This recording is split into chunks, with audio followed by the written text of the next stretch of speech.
Welcome to the Any Given Day podcast, your ultimate destination for all things college football. Join your hosts Hunter and Zach as they dive into the thrilling world of college football from the perspective of the fans. From game previews to post-game analysis, they will bring you the latest news, insights, and stories that make this sport so captivating. Join them every Tuesday and Friday as they explore the traditions, pageantry, and unforgettable moments that define college football. So whether you're a diehard fan or just getting into the game, get ready for a wild ride with the Any Given Day podcast. Welcome back. Jesus. Yeah. Oh, it's gonna be a fun one today. Got my Rome Braves hat on. We are ready for it. We are so ready, but so unprepared. So unprepared. Got a decent bit to get into today. A lot of exciting games happened this weekend. Yeah. We'll start off with a question that's kind of been circling, the news since the AP poll came out. Should Georgia still be ranked number one? As of this moment, yes. Only because who else? Because everyone's been saying, oh, maybe Washington should be ranked number one. They struggled and only won by a touchdown over at Arizona. Right. Granted, Michael Penix is still lining it up. I think 363 yards, if I remember correctly. I looked at the stats earlier. Yeah, I believe so. But no touchdowns, but no interceptions either. So, I mean, just yardage, which is right. fun. It works, but, you could put Texas, but are we just going to gloss over the fact that, a few weeks back, they almost lost to Wyoming? Right. And even Texas in this game, though, we'll get more into that later, but I know the box score looks like they blew out Kansas. And in the end, they did, but it was only a 12-point game going into the fourth quarter.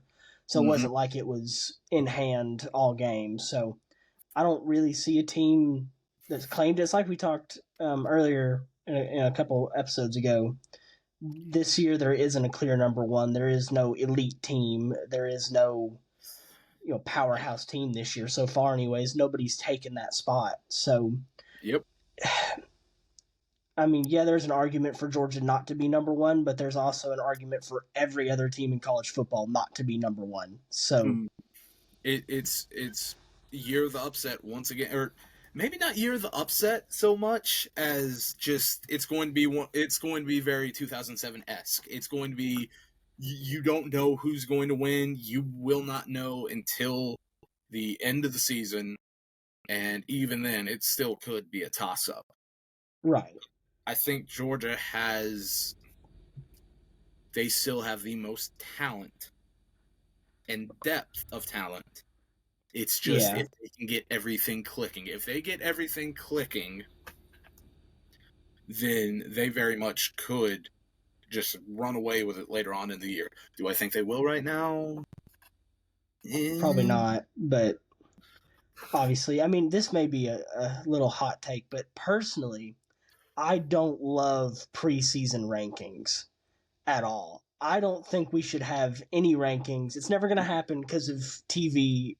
Oh, yeah. They have to have a reason for people to tune into games. Yeah. But I don't think... Right. I don't think there should be any rankings until the college football playoff rankings come out in week 4? After week 4? No, it's week 4. It's like we just got done with 7. Week 5 right now. Yeah, so it's like week 7? Or 8? Yeah, 7 or 8, yeah. So I don't think we should have any rankings until those rankings, because those are the only ones that matter anyways. These rankings right now, Georgia being ranked number 1, has no bearing on the college football playoffs at all.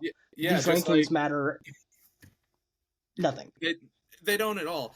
Just like, Ohio State being ranked number 9 in Lou Holtz's Super 16 poll. Petty's all get out by Lou. Love that. Love that. This is the kind of food that college football needs. Lou Holtz versus the entirety of Ohio State. Right. Give me Lou in that matchup. He's crazy enough for it to work. Yeah, I agree. But it's kind of a whatever point. Like I said, these rankings don't even matter at this point, so it doesn't really matter who's ranked number 1 right now until we get those college football playoff rankings. So yeah. Yeah, speaking of Georgia, they had a real tough game this weekend against Auburn. It was a dogfight. Probably should have been not as close as it was, but Auburn did a really good job of disguising their running game with their quarterback. Obviously, if you look at this final score, I mean, it's 27-20 Georgia. It looks a whole lot worse than it. I mean, it looks a whole lot closer than it probably should have been. I mean, Yeah. I said Peyton Thorne only threw for 82 yards, but it was Auburn did a really good job disguising that running game with the quarterback. Georgia really didn't do a good job stopping that running game. Yeah. 200 yards for the first time in 5 years, I think. So we are very much in yeah, Georgia, sorry, halfway distracted trying to everyone who is watching this post live, trying to go and share it. We're trying to get everything started up.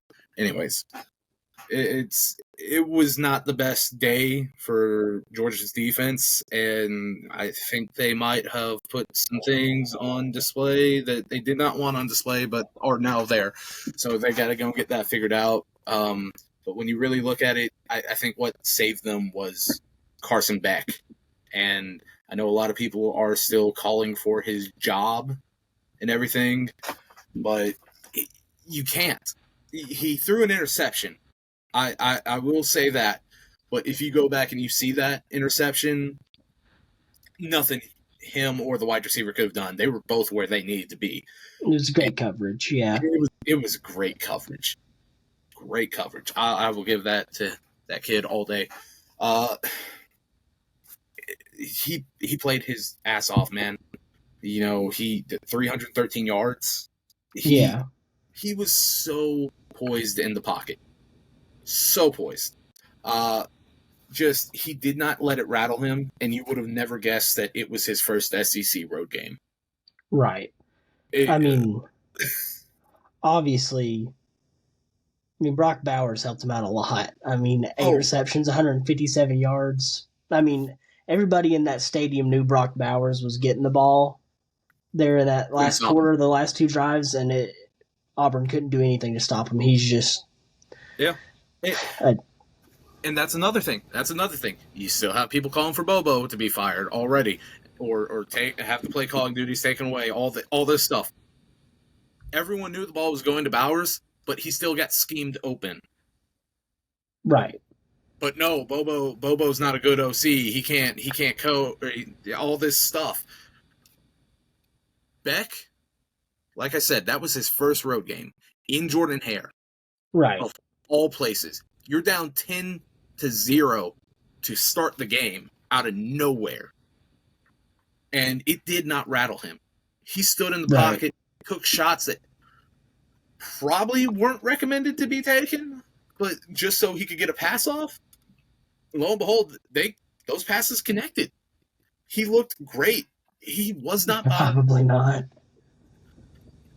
What now? No, I said probably. Yeah. Sorry. He was not bothered. Was not rattled. He was really impressive. Now back to Bowers, like you said, he went off in the second half. Oh yeah. You saw the first half where they had him like he was basically wide open for 2 plays in a row, and Bowers threw the ball right at him. But both times, hey, credit to defense. They somehow were able to get the stop. They came in out of nowhere, knocked the pass down, and so he was held to a very thin line first half. Second half, though, they found a way to go and scheme up some ways to get him the ball, and it was amazing. If he keeps going at the pace he's going, he needs to at least be a finalist for the Heisman. He needs to be one of the last 4 guys up for it. Yeah, no, I agree. I don't think he will, just because it's such a quarterback award. But he should definitely be a finalist. He's on track to be one of the best players that's only played 3 years in college football with receiving yards. I believe he's got a shot to be second. He's probably not going to catch first place, which is Amari Cooper. He's still like 1,200 yards behind Amari Cooper. Mm-hmm. But he's in third place right now. I want to say like 500 yards behind the guy that's in second place. So he's been one of the best football players in college football ever. Oh, yeah. Right now. So I definitely think he should be a Heisman contender. He probably won't be, but it'll be a shame if he isn't. It really will be. He's such a freak, and you've seen it since his freshman year. He should definitely run away with the Mackey Award this year. He'd be back-to-back Mackey Award winner after this season's over if he keeps going at this pace. Argument could be made that he should be a back-to-back award winner for it already and should be going into a back-to-back-to-back award-winning season, but things happen. It's whatever. Right. But I think the surprising thing during this game was that they went and Auburn went, I should say. First off, Hugh Freeze took over play calling duty, which was right. Automatically should have been a worry for Georgia fans. Right.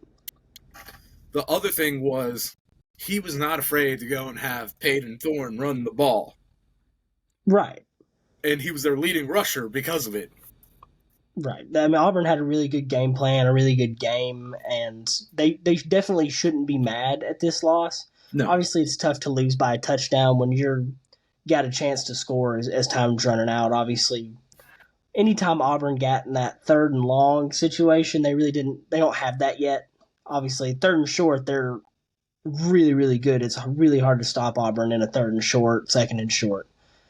But I mean, they definitely shouldn't be disappointed in this. It was a very tough game. They showed a lot of, a lot of gumption, a lot of moxie to keep this close against, number one team in the nation to come in here and have a tough fight. So which obviously they shouldn't be disappointed. Which now I do want to say, are they that good, or are they that good? Is Georgia that bad? Is Texas A&M that good? There's no telling how it's going to go. Because they went to Kyle Field and they lost by 17 points, I think. Yeah. Which doesn't seem that bad, but it looked pretty bad. Right, it looked bad.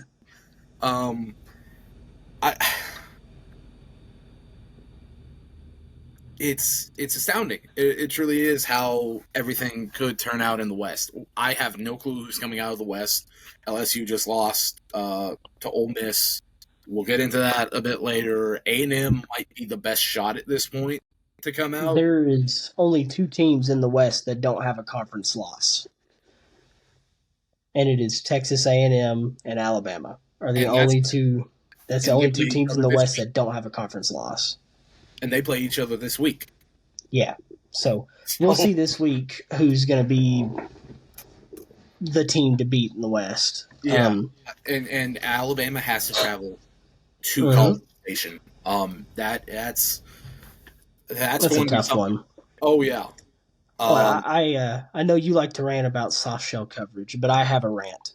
Oh, no. I wish teams would stop trying to run short game runs. I mean, Auburn had the ball on the 5-yard line, 6-yard line. 3rd and 1, they're going to run a run play up the middle from the shotgun.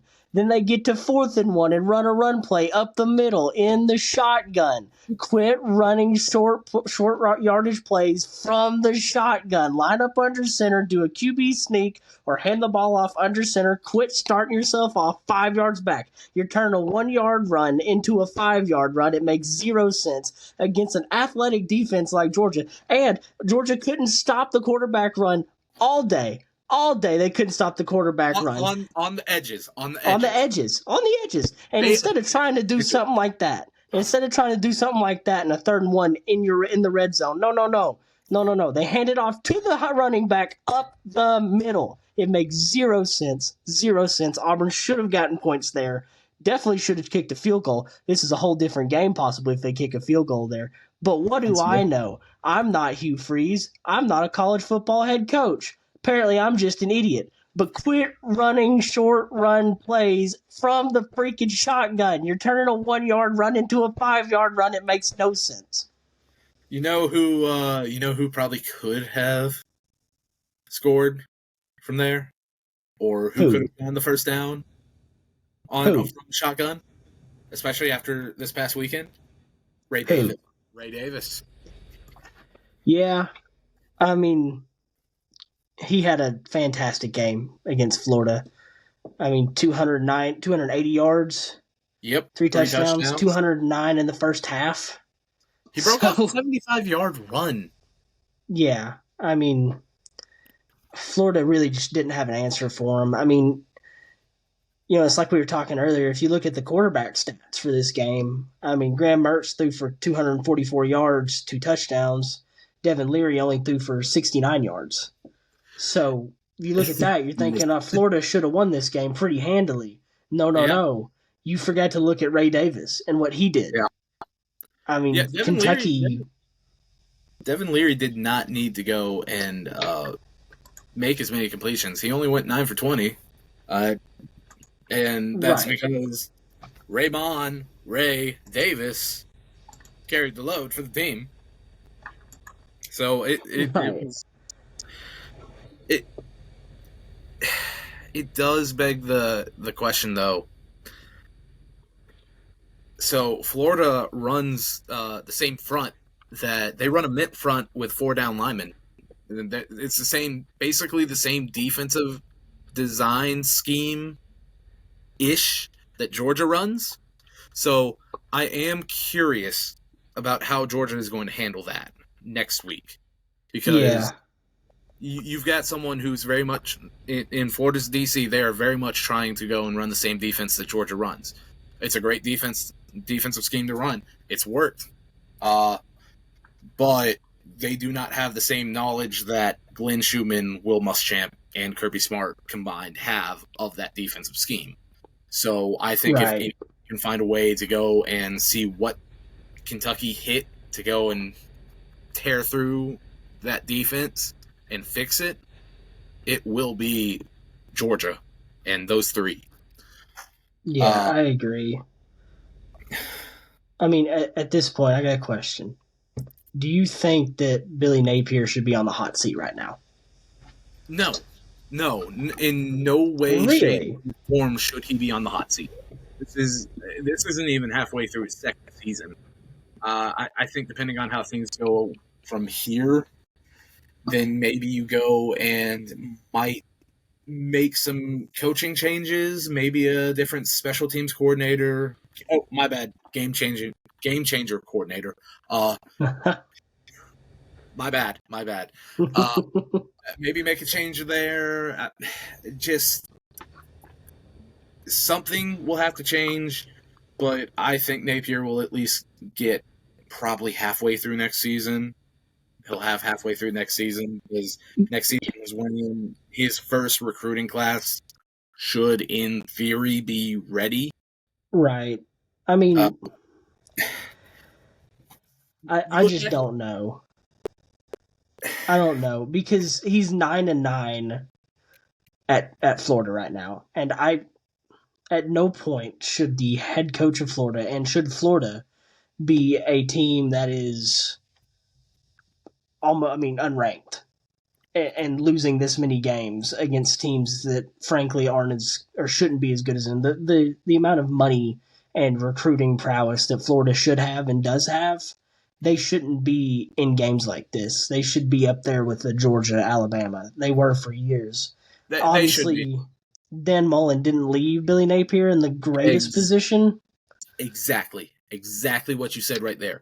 Dan Mullen was not in any way, shape, or form good at recruiting those last few years. No, he just didn't care. He did not care. It's like, I'll worry about recruiting after the season's over. No, you worry about recruiting all the time. Kirby Smart, Georgia, and Nick Saban and Alabama have this thing. It's called ABCs. always be Cruden. Yep. And that is what's gotten them where they're at right now. Dan Mullen did not want to do that. I think if you were to go and if someone were to hire Dan Mullen as an OC and a quarterbacks coach, I think that is the perfect spot for him. Yeah, he'd be great in that position. He can't be a head coach because he just doesn't care enough about recruiting. He doesn't want to go do it. I mean, obviously he's had 2 chances with 2 different programs now. Obviously he did pretty decent with Mississippi State there, but which got him the Florida job. But at Florida, he proved exactly why he shouldn't be an SEC head coach. I do wonder how much of that was, I'm the head coach of Florida. Who wouldn't want to come and play at Florida? How much of that was the attitude once he got to Florida? Because I don't ever really remember seeing anything bad about his recruiting skills when he was over at Mississippi State. Right. And in fact, he was able to find a lot of these quarterbacks that, were just kind of no one really heard of. And now all of a sudden, one of them's the starting QB for the Dallas Cowboys. It's kind of weird, kind of crazy, but a hell of a quarterback whisperer extraordinaire. But do I think Napier should be fired after this season? No. He's, like I said, I could see that, yeah. One of the biggest things that rubbed me the wrong way a few years back was when Mississippi State fired Joe Moorhead after 1 season. They did not give him a chance. Now, granted, we got Mike Leach out of that. Right. And that was entertaining. And I'm so glad Mike Leach got to coach in the SEC. Right. Rest in peace. Rest in peace, Pirate. Swing your sword, buddy. Mm. But I still do think Joe Moorhead was done wrong. Yeah, I agree. Yeah, moving from one head coach with an attitude to another.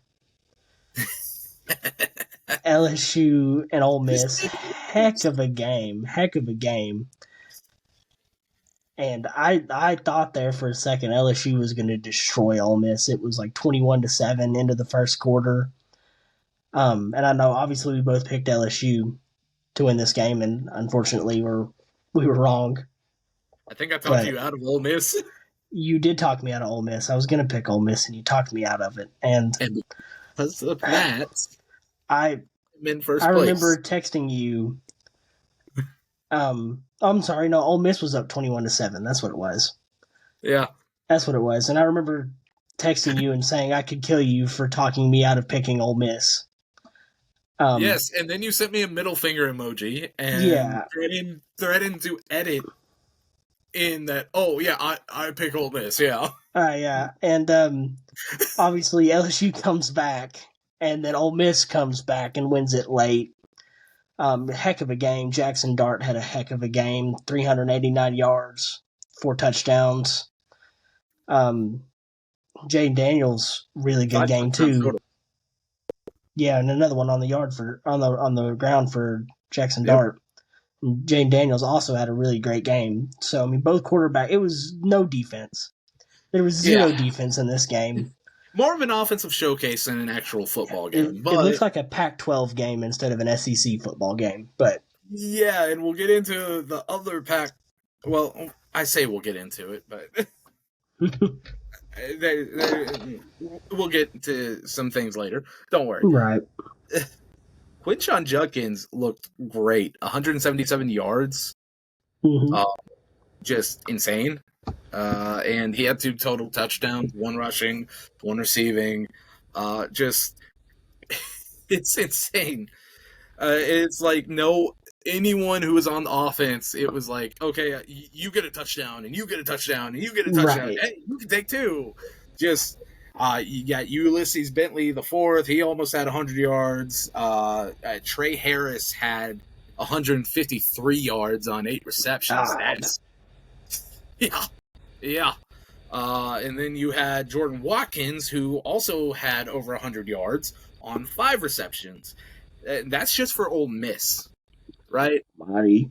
And they both had touchdowns. And then you had another guy, Dayton Wade. He also had a touchdown.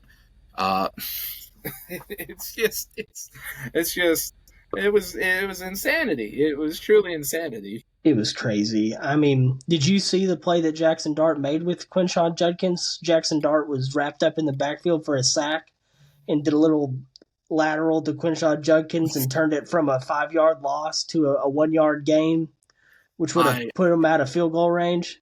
Jeez. I mean, it was a Was showcase. point, I think it was just okay. This is why I should be one of the first-round quarterbacks. No, this is why I should be one of the first-round quarterbacks. Hey, I'm Quinshon Judkins. I think I'm a running back who could possibly get taken in the first round, theoretically. Right. I mean, it's insanity. You had both teams had 2 receivers. Each team had 2 receivers that went over 100 yards receiving. It was... It's ridiculous. You don't see that. No, I mean, it's ridiculous. But, I mean, one thing that did good that came out of this game, other than the offensive fireworks, was Lane Kiffin finally did get a signature win on the year. Mm-hmm. And makes a lot of teams nervous that have to play them later in the year because this team's only going to get better. And LSU's only going to get better. I mean, obviously, this was a hard-fought win for Ole Miss, and LSU played their hearts out in this game. Obviously, 2 losses now. They're probably out of playoff contention. But if they run the table in the SEC, Ole Miss loses to somebody else. I mean, Ole Miss loses somebody else. It could definitely go their way. If LSU can beat Alabama later this year, it could definitely be down to these 2 teams later in the year. There really isn't a team in the West that can stake claim to that West champion right now. So I think the team to beat in the West right now it's going to either be Alabama or A&M. Now, granted, they both have losses, pretty bad losses at that, to Texas for Bama and Miami for A&M. Now, granted, I do wonder how much of that was being the away team in both of those situations, or not both of those situations. Dear Lord, Texas came into Tuscaloosa. Yeah, putting it kindly. Right. It's such a toss-up in the West right now. And it will literally be decided next week. But I do wonder what happens if Alabama does lose to A&M. And then A&M loses to LSU. Yeah. Then it's just a toss-up. Then it could come down to LSU versus Alabama later in the year. Who knows? It's going to be a toss-up in the West this year. Isn't Alabama versus LSU in Death Valley this year? I think so. Yeah. No, it's in Tuscaloosa. It's in Tuscaloosa. They beat them. My bad. Yeah, they beat them in Death Valley last year. So that's going to be an interesting matchup. I do wonder how that will go. And I think, though, if Texas, or not Texas, dear Lord, it's late, y'all. If Alabama loses to LSU at Tuscaloosa, there's going to be some problems and some Jesus in Tuscaloosa. I agree. If they lose to A&M and LSU, then that means best they can do is 9-3 on a regular season. Right. That's going to be an awful year, and by Alabama standards. So by Alabama standards, very much so. Yes. Yeah. So obviously, we'll see how that plays out, though. It's going to be interesting for sure. For sure. No one knows what's going to happen there. No. I don't know who's going to be in the SEC championship this year, and that is slightly concerning. Right. Yeah. Speaking of Alabama, we'll move on to Kansas versus Texas. Now, like we talked earlier in the episode, obviously Texas wins 40-14, but this game was not out of hand for Kansas until the fourth quarter. I mean, it was only a 12-point game going into the fourth quarter. It makes you wonder how different things are if Jalen Daniels is playing, because he was out and he was not allowed to play because he was having back spasms. It makes you wonder how different the game is. Right. Yeah, I mean, from the looks of it, this week seems to have been the running back week with Jonathan Brooks having 21 carries for 218 yards. OJ's Another another 2 running back who touchdowns. goes over 200 yards rushing. Yeah, I mean, it's 2 this week, so this is the week of the running back so far. But Are you kidding? Texas definitely showed up late. They showed their resiliency there in the fourth quarter and pulled away. Quinn Ewers had another good game. He could be a Heisman contender this year. Possibly. He's definitely improved and gotten better. A.D. Mitchell, really good game. Everybody already knew he was a good wide receiver, though. He showed up in the national championship last year for Georgia. 141 yards. I just, it's insanity, man. It is insanity. AD's going to AD at this point. Right. I think he's making an argument to be one of the top 2-3 receivers in the draft this year. I could definitely see that, yeah.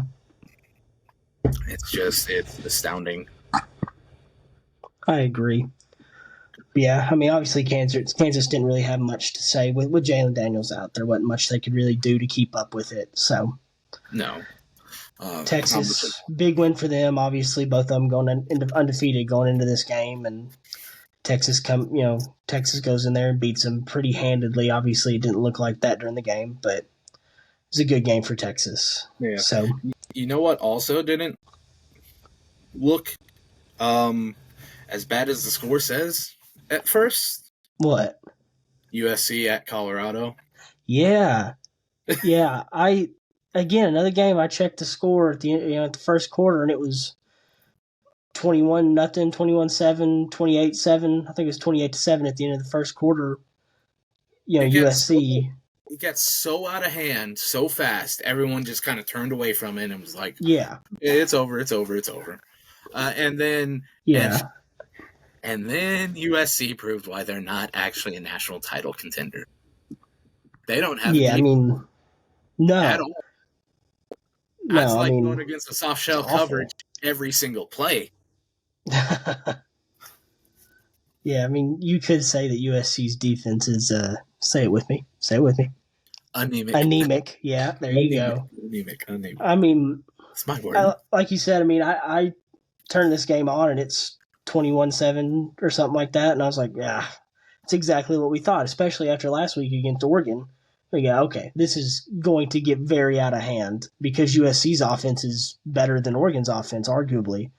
So I was like, this is out of hand. I turn it off. I wake up the next morning and go, holy crap. It was 48-41, and Colorado had the ball with a chance to win it late. Yeah.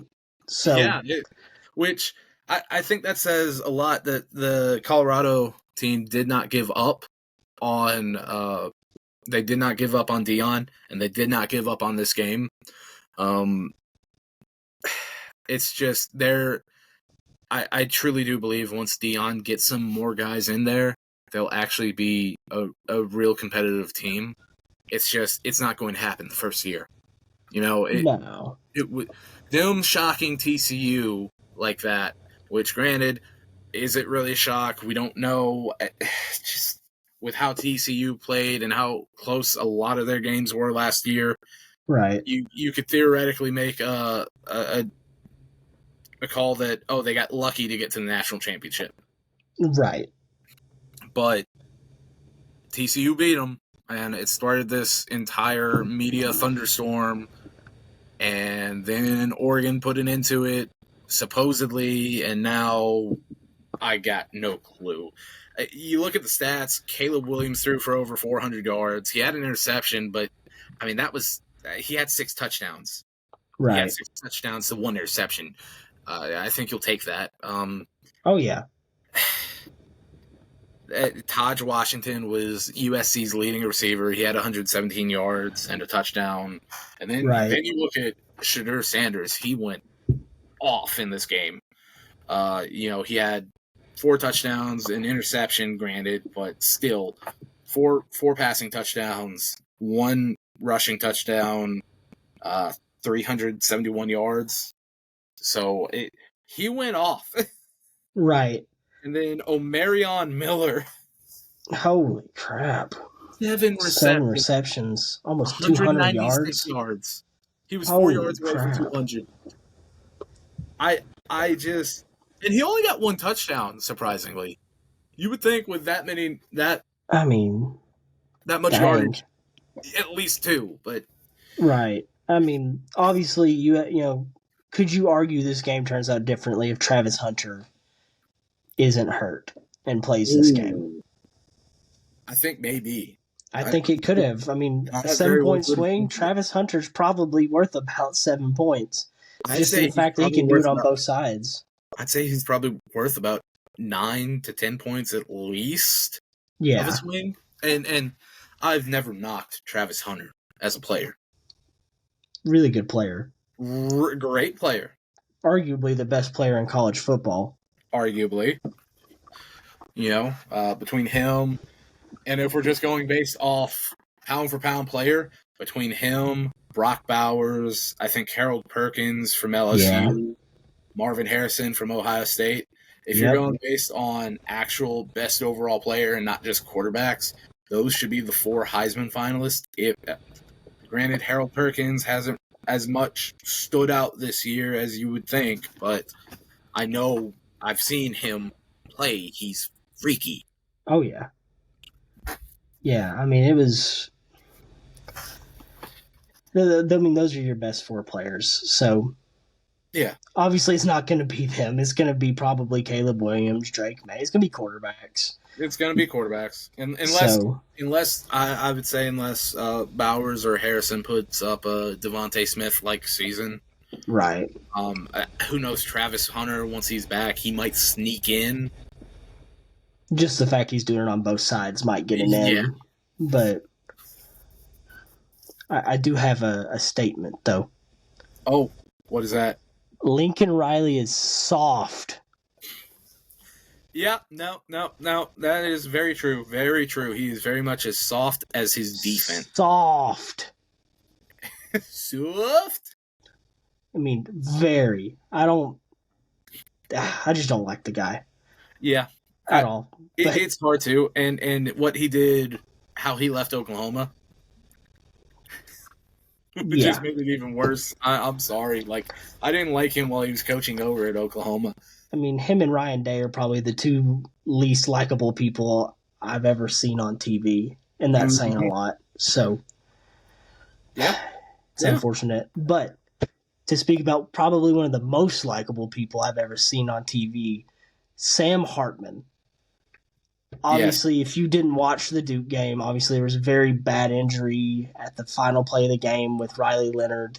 Very unfortunate. Prayers up for him. I hope he gets better. But they were interviewing Sam Hartman after the game, and he didn't really care about this interview. He wanted to get away from this interview and go check on Riley Leonard and make sure he's okay. I mean, he just won a dogfight against Duke and played his heart out and had a really good play at the end of the game, and he doesn't really care. He said, no, I want to go check on this guy, make sure he's okay. Yeah. Sam Hartman is one of the nicest people I've ever seen on TV. He's a great kid, and I wish him nothing but the best. Yeah, and so this isn't the first time they've faced off against each other. Everything okay over there? Yep. Okay.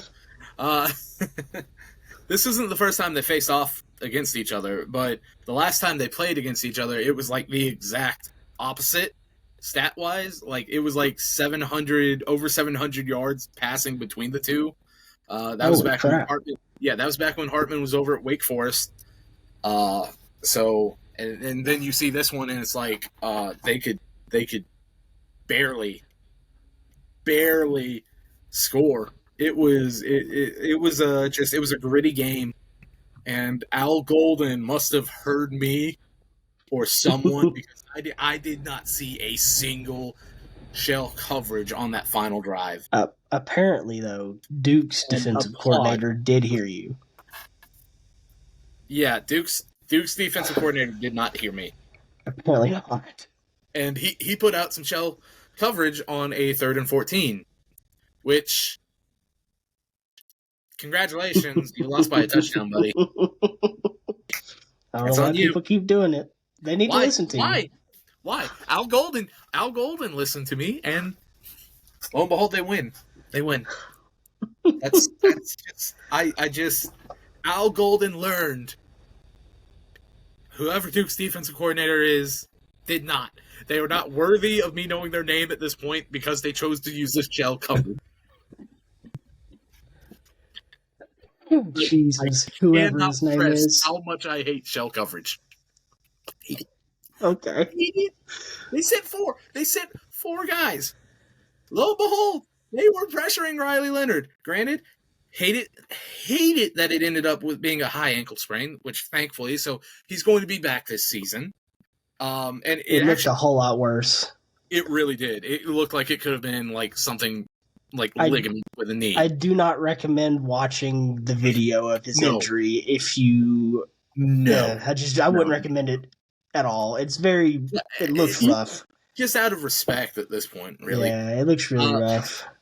It's insane to think that Duke and Notre Dame put out this great of a game. Right. You don't think of Duke as a football school. They're a basketball school. Right. But they put out one heck of a game. They put up one heck of a fight. And honestly, if Riley Leonard did have to get injured, this is actually a pretty good spot. Yeah. Because they have a bye week next week. So maybe he's able to fight through the pain a bit and come back in 2 weeks. Doubtful. Right. Really doubtful. I think if Elko's smart, then which he has shown that he's actually really good at his job. Yeah. I think he's on the short list for the Michigan State job. Him and Lance Leipold, they've both been great. And if Kansas and Duke are smart, they'll pay both of them a lot of money to stay. Right. But I think Riley Leonard could be back. I don't know when he'll be back, honestly, but I do think he'll definitely be back this season. Thankfully, it was just a high ankle sprain, and right. I mean, obviously, you hope he gets better. You never want to see anybody get hurt, and it's unfortunate. But if they can get him back this year, fully healthy, Duke is going to be a problem in the ACC this year. Oh yeah. He's only played their hearts out all year. He's a junior this year, right? So I mean, think if he gets healthy and if he comes back next season, Duke could really be a problem. I could see that, yeah. I mean, Duke has been really good this year. Obviously, they beat Clemson already, and they almost take down Notre Dame in a game they probably could have won very easily if a couple things go differently. And they don't use shell coverage. Just saying. It is a very anemic-looking defense. Yeah. There, I used your word for you. Thank you. My word for you. Thank you. But yeah, I mean, obviously Notre Dame gets a bounce-back win after losing to Ohio State in heartbreaking fashion. They win in heartbreaking fashion for Duke, so... Yeah, once again, just Mike Elko has really turned that program around. And yes, he has. If Riley Leonard comes back next year, if Elko comes back next year, it could be Duke could be a dark horse to win the ACC. I think up to this point they have been the dark horse to win it, but they could really actually be a serious threat next year. I could definitely see that. Possibly. Low key bet them. Yeah. I don't know what their odds are to win it next year. No, but I think the only other games we really need to talk about real quick would be Oregon State and Utah. That was very anti Pac-12-ish. Yeah, I mean, I believe I talked you into picking Oregon State over Utah. You did. Thank you for that. Thank you for that. I wish I didn't, because Oregon State first place handled that game easily. It wasn't even close. I mean, Utah didn't get into the end zone until the fourth quarter. And again, like we talked leading into this game, Utah cannot be contenders without Cam Rising. They have to have a quarterback. Mm-hmm. Nate Johnson is not the answer. Which, I mean, to be fair, 8 for 23, 101 yards. That's pathetic.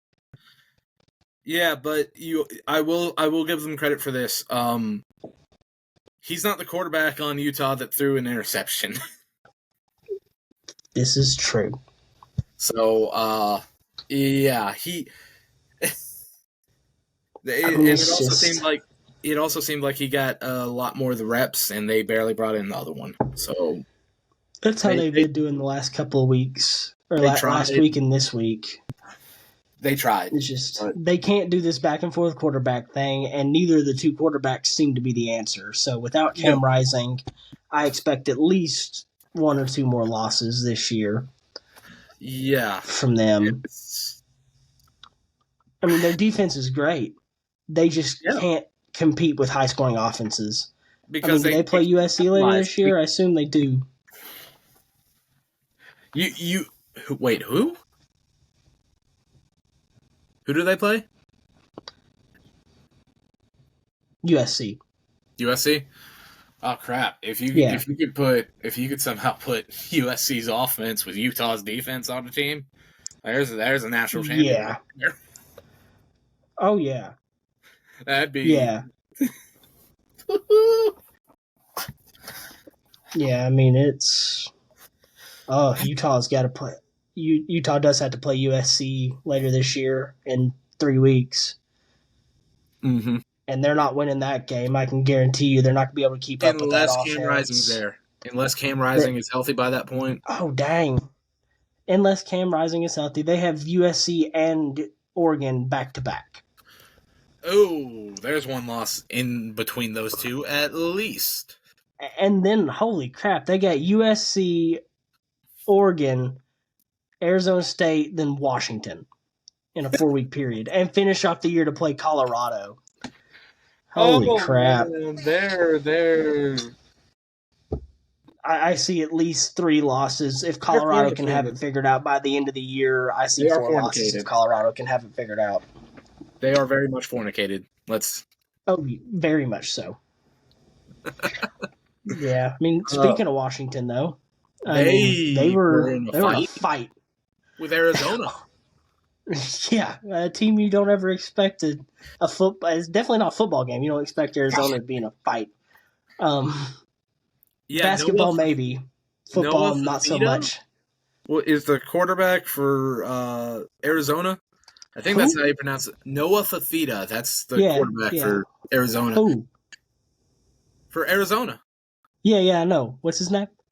Noah? I don't care what his name is. You should. He almost won. Nah, Washington had that in the bag. Sure they did. Who knows? Michael Penix Jr. might be the lead for the Heisman, but that looked a bit rough right there. Again, if you look at the stats, it looks like Washington should have ran away with this one, but they didn't. Stayed in it. I mean, anything can happen on any given day. Yep. So, well, obviously. Yeah, that was insane, but no, it's like Bonner said, anything can happen on any given day, and we'll see y'all on the next play.